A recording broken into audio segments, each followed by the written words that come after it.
हाँ, आत्म के अहित विषय कषाय, और कषाय पर अपन कुछ अलग प्रवचन तो चल रहा है, लेकिन प्रवचन में प्रश्न मंच भी चल रहा है। शायद ऐसा कहीं हुआ नहीं होगा, लेकिन बामोरा का कहना चाहिए अतिशय है, यहाँ तो जो नहीं होता वो हो जाता है। आप लोगों ने 30 दिन प्रवचन सुने और 16 प्रवचन तक हम आ चुके थे। 17वां प्रवचन हमारा था क्रोध से हमारे शरीर को क्या हानि होती है, शरीर को क्या कष्ट होते हैं। तो हमारा प्रश्न है, भैया कोई माइक उधर लेके, माइक कोई बहन हो जाए, वो सुर भी तुम आ जाओ, महिलाओं में घुसना पड़ता है ना, आ जाओ माइक ले लो, माइक है ना, एक पुरुष वर्ग में इधर से वो ले लेंगे ना, हाँ इधर लखपति जी ले लेंगे। तो हमारा प्रश्न ये है, क्या प्रश्न है हमारा, ध्यान से सुने हमारा प्रश्न। हमारा प्रश्न ये है कि शरीर के ऊपर, शरीर के ऊपर क्रोध का क्या असर पड़ता है। और एक माँ, एक जो माँ है, वो माँ अगर कौन सी माँ, जो शिशु वाली माँ है, गर्भस्थ माँ है, उसके 2 कारण बताए थे, महत्वपूर्ण 2 कारण, कि क्रोध अगर वो माँ करती है तो बच्चे पर क्या असर पड़ता है, वो कोई बताएगा। हाँ, हाथ दिख नहीं रहे हैं, हाँ बोलो। जो माँ क्रोध करती है, वह अपने बच्चे को बाद में दूध पिलाती है तो उस बच्चे के पेट में मड़ूर हो जाती है और दूसरा दस्त लगने लगती हैं। एक और है, और दूसरा और जी, बच्चे को, उस बच्चे को जीर्ण रोग, ठीक, बहुत अच्छा, बहुत बढ़िया। और फिर उसी प्रवचन में एक और बात बोली थी हमने, जो ये बोली थी, बड़े बने रहने के लिए तुम्हें सभी को दबाते रहना पड़ेगा, लेकिन अब क्या, उसके आगे की लाइन क्या है, महान बनने के लिए क्या करना पड़ेगा, कौन बताएगा। तुम अपने हिसाब से वहां करते जाओ, तो पूरा बोल दो एक बार। बड़े बनने के लिए सबको दबाना पड़ता है और महान बनने के लिए सबको बचाना पड़ता है। बहुत। अब हमारा अगला प्रवचन आता है 18वां। इस 18वें प्रवचन में हमने आपसे बहुत सारी बातें करी थी। प्रमुखता से हम वो बात करते हैं, एक गर्म मिजाज वाली बात करी थी कि गर्म मिजाज वालों का क्या हाल होता है, उसकी क्या बात रहती है, कौन बताएगा। गर्म मिजाज वाला ना महसूस, खोज नहीं कर सकता और महसूस भी नहीं कर सकता, ना तो मौज महसूस कर सकता है, ना ही अपने जीवन में सम्यक खोज कर सकता है। उसके लिए जिंदगी मात। तो ये क्या है, ऐसा जिसका गर्म मिजाज होता है वो अपने जीवन में ना तो मौज महसूस कर सकता है और ना ही सम्यक खोज कर सकता है। उसके लिए तो उसकी जिंदगी मात्र एक बोझ बनकर रह जाती है। और उसी के बाद उसी में उसी के बाद उसी में और एक बात बोली थी, हाथों में, उधर माइक दे दो। हाथों में यदि पत्थर रहता है तो दुनिया वाले उसका सम्मान, दुनिया वाले उससे सावधान रहते हैं, और अगर हाथों सम्मान भी नहीं करते हैं, सावधान रहते हैं, हाँ, और सम्मान भी नहीं करते। और हाथों में यदि फूल रहते हैं तो दुनिया वाले उसे गले लगाते हैं। बहुत बढ़िया। और 19वें प्रवचन में बहुत अच्छी बात बोली थी, प्रेम की जिस पूंजी पर, हाँ वो, हाँ बोलो। प्रेम की जिस पूंजी पर आत्मा परमात्मा बन सकती है, उग्र स्वभाव प्रेम की उसी पूंजी पर आक्रमण करता है। बहुत बढ़िया, वेरी गुड, बहुत अच्छी बात है कि हाँ। 19वां प्रवचन था जिसमें हमने बहुत अच्छी बातें करी थी अपेक्षा के ऊपर। हाँ, अपेक्षा के पीछे वाली क्या आपने बताया था, अपेक्षा की उपेक्षा होती है तो मनुष्य क्रोध नहीं करता, किंतु अपेक्षा पूर्ति की आग्रह की उपेक्षा होती है, इसलिए मनुष्य क्रोध करता है, तब मनुष्य क्रोध। बहुत अच्छा, मतलब अपेक्षा होती है तब मनुष्य क्रोध करता है। उसी में एक और बात बोली थी, कोई बताएगा। अपेक्षा अवश्य हो किंतु उपेक्षा पूर्ति का आग्रह नहीं, अपेक्षा अवश्य हो, पर अपेक्षा पूर्ति का आग्रह बिल्कुल नहीं हो। परिणाम क्या होगा, नहीं परिणाम होगा, मन स्वस्थ मस्त और स्वस्थ होगा, स्वस्थ मस्त और प्रसन्न होगा। बहुत अच्छी बात है कि फिर उसके बाद आगे इसी में हमने क्या कहा था कि इस जगत में 4 प्रकार के, अब अगला, इस जगत में 4 प्रकार के जीव हैं, है ना। अब 4 प्रकार के जीवों में कौन कौन 4 प्रकार बताएगा? इतने सारे हाथ उठ गए। हाँ, पहले इसको देते इस बहन को। सबसे पहले जिन्हें प्रसन्नता चाहिए, मुझे किसी भी मूल्य पर प्रसन्नता चाहिए ही चाहिए। फिर दूसरे नंबर पर प्रसन्नता के साथ प्रेम भी चाहिए, बहुत बढ़िया। और तीसरे नंबर पर प्रसन्नता प्रेम के साथ पुण्य भी चाहिए, बहुत बढ़िया। और चौथे पे प्रसन्नता प्रेम और पुण्य के साथ परमात्मा भी चाहिए। बहुत बढ़िया। प्रवचन का है वो अगला प्रश्न 20 से प्रवचन में।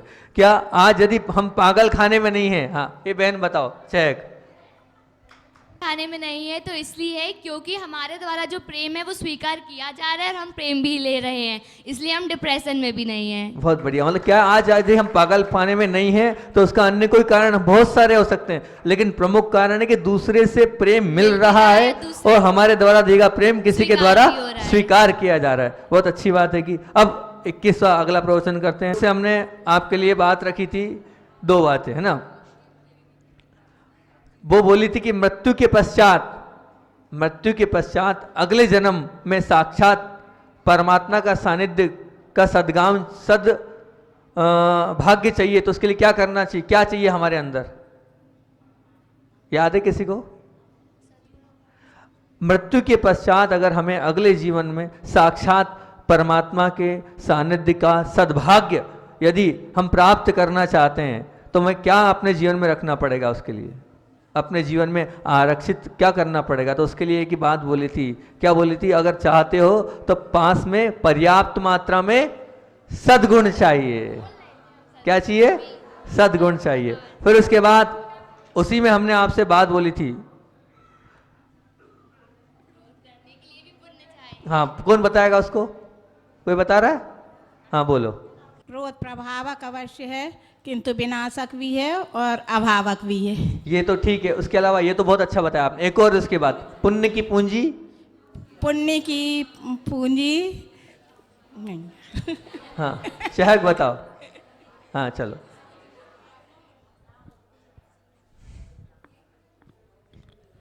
बोलो। पुण्य की पूंजी अगर हो तो जो हमारा पुण्य रहता है वो सफल नहीं रहता है।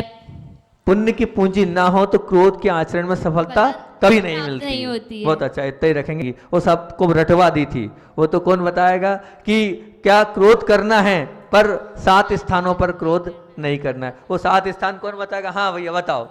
हमारे सोनू भैया की धर्मपत्नी। 7 स्थान। नमोस्तु महाराज जी। घर से बाहर जाते समय क्रोध नहीं करना चाहिए, घर में अंदर आते समय क्रोध नहीं करना चाहिए, और भोजन करते समय क्रोध नहीं करना चाहिए, और देव शास्त्र गुरु के सामने क्रोध नहीं करना चाहिए, और मोबाइल पर किसी दूसरे से बात करते समय क्रोध नहीं करना चाहिए, और माता पिता बड़े जनों के जो उपकारी हैं हमारे माता पिता के सामने कभी क्रोध नहीं करना चाहिए। और धार्मिक स्थानों पर देव शास्त्र गुरु के सामने नहीं करना। उसके सामने लास्ट वाला सोते समय क्रोध नहीं करना। बहुत बढ़िया, बहुत बढ़िया, बहुत अच्छी बात। जो एक हमने हीरे का उदाहरण दिया था, उस हीरे की बात को कौन बताएगा? वो पीछे नहीं, वो पीछे सुनो, वो पीछे। जल्दी बताओ। नमस्ते महाराज। हाँ। आपने कहानी सुनाई थी कि एक वो व्यापारी आता है और वो हीरे की परख करता है और वो पूछता है कि जो इसको सही बताएगा तो मैं हीरा वो राजा को दे दूंगा, और जो नहीं बता पाएगा तो उसको वो देना पड़ेगा। तो उसमें एक अंधे व्यक्ति ने बताया था, धूप में अंधे व्यक्ति ने बोला था कि मैं इसकी परख करूंगा। तो फिर उसने बताया था, तो फिर वो धूप में ले गया था हीरे को, तो हीरा धूप में भी ठंडा रहा था, गर्म नहीं हुआ था। इसीलिए उसने बता दिया था कि जो असली हीरा होता है वो धूप में भी गर्म नहीं होता है, ठंडा रहता है, और जो नकली हीरा होता है वो धूप में गर्म हो जाता है। इसी प्रकार मनुष्य भी अगर क्रोध करता है, अगर जल्दी से गर्म हो जाता है तो वो नकली धर्मात्मा है। नहीं, नकली धर्मात्मा है, और असली धर्मात्मा क्रोध में गर्म नहीं होता। बहुत बढ़िया, वेरी गुड, वेरी गुड, बहुत अच्छा। हमने बोला था आपसे 22वें में एक और बहुत बात बड़ी थी कि क्रोध की वजह से आंखों के समक्ष हमें क्या रखना चाहिए? क्रोध की वजह नहीं रखना चाहिए। क्या रखना चाहिए? हाँ, वो पीछे क्रोध की जाए क्रोध के परिणाम रखना चाहिए। क्रोध की वजह आंखों के समक्ष रखने की अपेक्षा क्रोध के परिणाम को अगर आप आंखों के सामने रखोगे। 23वां उस प्रवचन में हमने कुपत्य के विषय में बताया था। जैसे आहार औषध तो लेते हैं, औषध के साथ कुपत्य, तो 4 कुपत्य बताए थे। 4 कुपत्य कौन बताएगा? जिन्हें नहीं बताया सुरभि उसको देख लो अपने हिसाब से तुम। हाँ जल्दी जल्दी करते जाओ। अपेक्षा, आसक्ति, अहंकार, आग्रह। बहुत बढ़िया। तो हम क्रोध से भी बचते चले जाएंगे। और इसके बाद अगला 24वां प्रवचन। तो यहाँ 24वें प्रवचन में हमने बहुत अच्छी बात बोली थी। हमने बोला था, क्या बोला था? परलोक, परम पद और परमात्मा विस्मित होते जा रहे हैं। और क्या आता जा रहा है हमारे जीवन में? बोला थोड़ी है, सब बोलना थोड़ी। हाँ ये प्रिंसी से पूछ लो भैया। नमोस्तु महाराज जी। प्रदर्शन, प्रतिष्ठा और प्रतिस्पर्धा। प्रतिस्पर्धा मतलब परलोक, परम पद, दर्शन, प्रतिस्पर्धा और प्रतिष्ठा। फिर उसके बाद उसके नीचे की एक बात और थी, क्या थी? समाधि, सत्काय, सद्वचन और सद्गुण। ये गौण हो रहे हैं। इनके स्थान पे क्या आ रहा है? इनके स्थान पर जिनने नहीं बताया वो संपत्ति, सत्ता, सुंदरता और 60 गांठ। बहुत बढ़िया। मतलब अब आगे चलते हैं अपन। और एक बहुत अच्छी बात बोली थी हमने, वो वाली बात बोली थी भगवान की। कौन बताएगा? पुरुष वर्ग में से कोई नहीं सुनता क्या प्रवचन? हाँ बोलो। मिलने वाली हमें दक्षिणा हमें निहाल कर दे। बहुत। हमारा 25वां प्रवचन, और 25वें प्रवचन में बहुत सारी बातें हमने करी थी। और उस बात ने प्रमुखता से बहुत सारी बातें कौन सी पूछे हम? हाँ चलो वो तो 24वें प्रवचन खत्म, एक पूछेंगे तो समय कहाँ है। हाँ 25वें प्रवचन में आप ये बताओ कि हमने ये बोला था कि आनंद की वजह उद्विग्नता, और 2 बातें बोली थी, याद है किसी को? दूसरों के सुख को देखकर आनंद की वजह उद्विग्नता, ये क्या है? ईर्ष्या। ये भी क्या है? क्रोध है। उसके बाद फिर क्या बोला था? दूसरी चीज, दूसरों की व्यथा को देखकर आनंद, व्यथा की बजाय आनंद महसूस कर रहे हैं, तो ये क्या है? एक प्रकार की क्रूरता। और ये क्रूरता भी क्या है? एक प्रकार का क्रोध है। फिर उसके बाद 2 प्रकार के मनोभाव बताए थे हमने। अगर क्रोध करना भी पड़े तो 2 प्रकार, मतलब 2 प्रकार के व्यक्तित्व होते हैं। उसमें से कौन सा व्यक्ति अच्छा है, कौन सा बुरा, दोनों व्यक्ति के विषय में कौन बताएगा? पढ़ता है, पढ़ रहा है, मजबूरी है। और दूसरा क्रोध करना ही चाहिए। ये दो बहन। हाँ देख लो जिसने नहीं बताया वो क्या बोली थी उसी में हमने, मानव की जीभ है ना, जिसने नहीं बताया उसी को देना। हाँ मानव की जीत का ताला तभी खुलता है जब पता चलता है उसकी दुकान आभूषणों की है या कोयले की। 26वां प्रवचन, उसमें आचार्य श्री की बात हमने बोली थी, 5 बिंदु बोले थे। और उसमें हमने 2 मालाएं बताई थी आपको कि 2 माला फेरना है। जो नया व्यक्ति उससे पूछना, सुरभि ध्यान रखना। हाँ उनसे पूछ। मुझे शांत रहना है और मुझे किसी से शिकायत नहीं। बहुत बढ़िया, वेरी गुड। एक और बात बोली थी, वो बोली थी कि अकेले में क्या करना है। हाँ बोलो, कौन बोलेगा वो वाक्य पूरा? दादी के पास चल जाओ, हमारी दादी जी, फेवरेट दादी हमारी।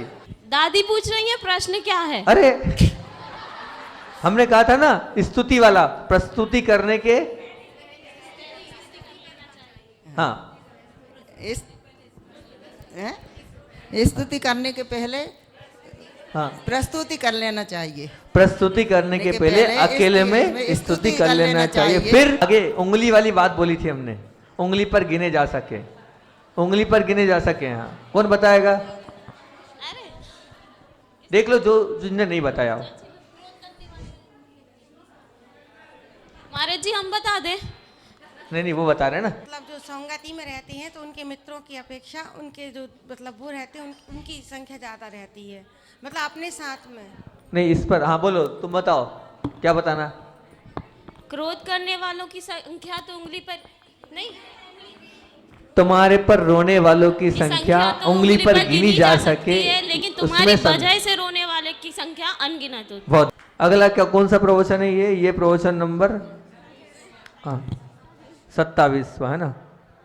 अब उसमें हमने आपसे बात करी थी, काय की बात करी थी कि महान बनने के लिए सबसे महत्वपूर्ण बात क्या है। जीवन को बड़े बनने के लिए कोई मेहनत नहीं करना पड़ती, परंतु स्वयं समय गुजरता जाता है, पर बड़े बनने जाने के लिए क्या करना पड़ता है? बच्चे के समान यथाजात गुण वाले बनो। बहुत बढ़िया। फिर उसके बाद बोला था गलती यदि सजा की लायक हो। हाँ ये इनने कौन? हाँ, गलती यदि सजा के लायक हो। गलती यदि सजा के लायक हो तो माफी क्यों? अपने आप को माफी क्यों? हाँ, अपने आप को माफी क्यों? और गलती अगर माफी के लायक हो तो अपने आप को सजा क्यों? कि गलती यदि सजा के लायक हो तो हम अपने आप को माफ क्यों करते हैं, और वही गलती यदि दूसरे कर रहा है तो फिर उसको हम सजा क्यों देते हैं? ये भाव थे उसके। बहुत अच्छा, आपने बता तो दिया, बहुत बढ़िया। अब आगे अपन चलते हैं और अगले 28वां प्रवचन, क्योंकि अपने को आज शुरुआत करना है लोभ की। हाँ, 28वां प्रवचन। 28वें प्रवचन में महत्वपूर्ण क्या पूछे हम आपसे? अच्छी बात है, सत्य की बात चल रही थी, और सत्य के 5 हेतु आप दे दो। जो 5 आपको बताए थे ना, 5 कारण कि सत्य से लड़ना हो लड़ो, लेकिन 5 चीजों का ध्यान रखना है। हाँ महाराज जी, आपने बताया था सत्य के लिए, सत्य के खातिर लड़ना, लेकिन सामने वाले के प्रति दुर्भाव भाव नहीं रखना चाहिए। बहुत बढ़िया। फिर यदि मन हमेशा तनावग्रस्त है तो ऐसे सत्य के लिए लड़ने से क्या मतलब? हाँ, और मन की वृत्ति का निरीक्षण न कर पाना, सरासर उसकी उपेक्षा हो रही है, तो सत्य की खातिर लड़ने का क्या मतलब? बहुत बढ़िया। चौथा, राग द्वेष कम नहीं हो पा रहा है तो फिर क्या मतलब? तो क्या मतलब? 5वां, और अब सत्य के विरोधियों पर टूट पड़ने का जुनून है, तो ऐसे सत्य के प्रति बहुत बढ़िया। 29वां प्रवचन, और 29वें प्रवचन की शुरुआत वाली बात पूछ रहा हूं कि रोगी के लिए सद्भाव बनाए रखकर। हाँ बताओ, आपने नहीं बताया है? बता दिया। कौन बताएगा इसका? रोगी के लिए सद्भाव बनाने रखकर रोग के प्रति आक्रामक बनना सरल है, परंतु 2 आगे रोगी के प्रति क्रोधी के रोग के प्रति यदि रोग के प्रति आक्रामक भाव होना चाहिए। रोगी के प्रति सद्भाव और रोग के प्रति आक्रामक भाव होना चाहिए। हाँ, फिर उसके आगे भाव,